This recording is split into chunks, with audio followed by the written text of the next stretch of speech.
కొద్ది రోజుల పాటు ప్రశాంతంగా ఉన్నట్లు కనిపించిన పశ్చిమాసియాలో మరోసారి యుద్ధ మేఘాలు కమ్ముకున్నాయి.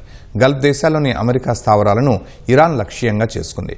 జోర్డాన్లోని అమెరికా సైనిక స్థావరాలపైకి ఇరాన్ 5 బాలిస్టిక్ క్షిపణులను ప్రయోగించింది. ఇరాన్ దాడులకు ప్రతిగా అమెరికా భీకర దాడులు చేస్తోంది. ఇరాక్లోని ఇరాన్ మద్దతు ఉన్న మిలీషియా స్థావరాలపై అమెరికా, సౌదీ అరేబియా దళాలు వైమానిక దాడులు చేశాయి. హర్ముజ్ జలసంధిలో 3 ఆయిల్ ట్యాంకర్లపై దాడి చేసినట్లు ఇరాన్ ప్రకటించడంతో సముద్ర మార్గాల్లోనూ ఉద్రిక్తతలు తారాస్థాయికి చేరాయి. పశ్చిమాసియాలో దాడుల పర్వం మళ్లీ మొదలైంది. జోర్డాన్లోని Muwaffaq Salti air base, America Central Command ప్రధాన కార్యాలయమే లక్ష్యంగా Iran paramilitary revolutionary guard ballistic క్షిపణులను ప్రయోగించింది. అయితే ఈ దాడులను జోర్డాన్ అడ్డుకుంది. తమ గగనతలంలోకి ప్రవేశించిన 5 ఇరాన్ క్షిపణులను విజయవంతంగా అడ్డుకుని ధ్వంసం చేసినట్లు జోర్డాన్ మిలిటరీ ప్రకటించింది. ఇరాన్ దాడుల నేపథ్యంలో అప్రమత్తంగా ఉన్నామని అమెరికా తెలిపింది.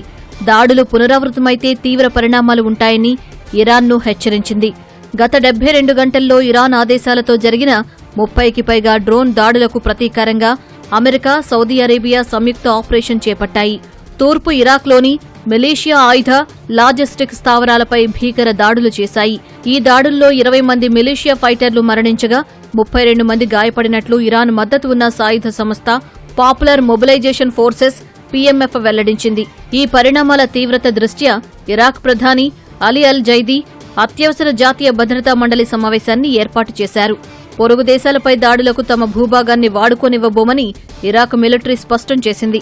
అయితే డ్రోన్ దాడులతో తమకు సంబంధం లేదని ఇరాక్ మిలీషియాలు బుకాయిస్తున్నాయి.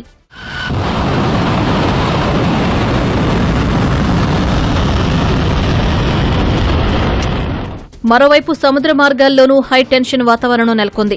హొర్మోజులో అనుమతి లేని అసురక్షిత మార్గంలో వెళుతున్నందున 3 ఆయిల్ ట్యాంకర్లను అడ్డుకుని IRGC దాడి చేసినట్లు ఇరాన్ అధికారిక వార్తా సంస్థ IRNA ప్రకటించింది. ఆ ట్యాంకర్లు ఏ దేశానివనేది వెల్లడించలేదు. అటు ఎర్ర సముద్రంలో సౌదీ అరేబియాకు చెందిన NCC గజల్ ఆయిల్ ట్యాంకర్పై తామే క్షిపణులు ప్రయోగించి వెనక్కి పంపినట్లు యమన్లోని హూతీ తిరుగుబాటుదారులు ప్రకటించారు. వరుస పరిణామాలతో మధ్యప్రాచ్య వాణిజ్య మార్గాల్లో తీవ్ర భయాందోళనలు నెలకొన్నాయి. ఇంధన ధరలు మరోసారి భగ్గుమనే అవకాశాలు కనిపిస్తున్నాయి. అటు హొర్మోజ్ జలసంధి ఉమ్మడి ప్రాంతీయ నిర్వహణకు సంబంధించి ఒమన్ చేసిన ప్రతిపాదనను ఇరాన్ తిరస్కరించింది. విదేశీ శక్తుల జోక్యం లేకుండా కేవలం ఇరాన్, ఒమన్ మాత్రమే తమ భూభాగాల నియంత్రణకు అనుగుణంగా ఈ మార్గాన్ని పర్యవేక్షించాలని ఇరాన్ స్పష్టం చేసింది.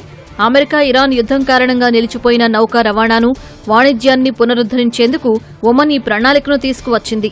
దౌత్యపరమైన పరిష్కారం లభిస్తుందనుకున్న ఒమన్ ఆశలకు ఇరాన్ నిర్ణయంతో ఎదురుదెబ్బ తగిలింది.